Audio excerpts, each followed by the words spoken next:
Et un jour, en rentrant d'une journée de restauration, en rentrant chez moi, je rentrais à pied parce que j'avais pas le permis à cette époque-là.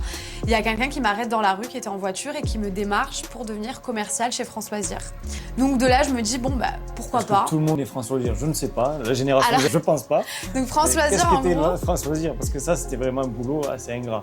Ouais, c'était pour faire du porte-à-porte, pour vendre des abonnements de livres.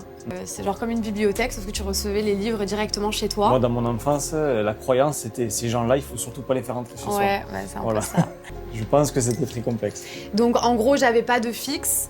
Le matin, on venait, j'avais un point de rendez-vous à Saint-Jean-de-Vétas, donc moi je partais à Moguio déjà, donc en bus faire Moguio-Saint-Jean-de-Vétas, je vous dis pas la galère. Je me levais hyper tôt, j'arrivais là-bas, on avait un point de rendez-vous dans un carrefour. On faisait le point, on buvait un café et après on partait en minivan, donc toute l'équipe avec le manager qui nous déposait bim, bam, boum dans chaque quartier. On se revoyait le midi, on faisait une pause, on mangeait ensemble et il fallait faire au minimum 1 ou 2 contrats. Et voilà.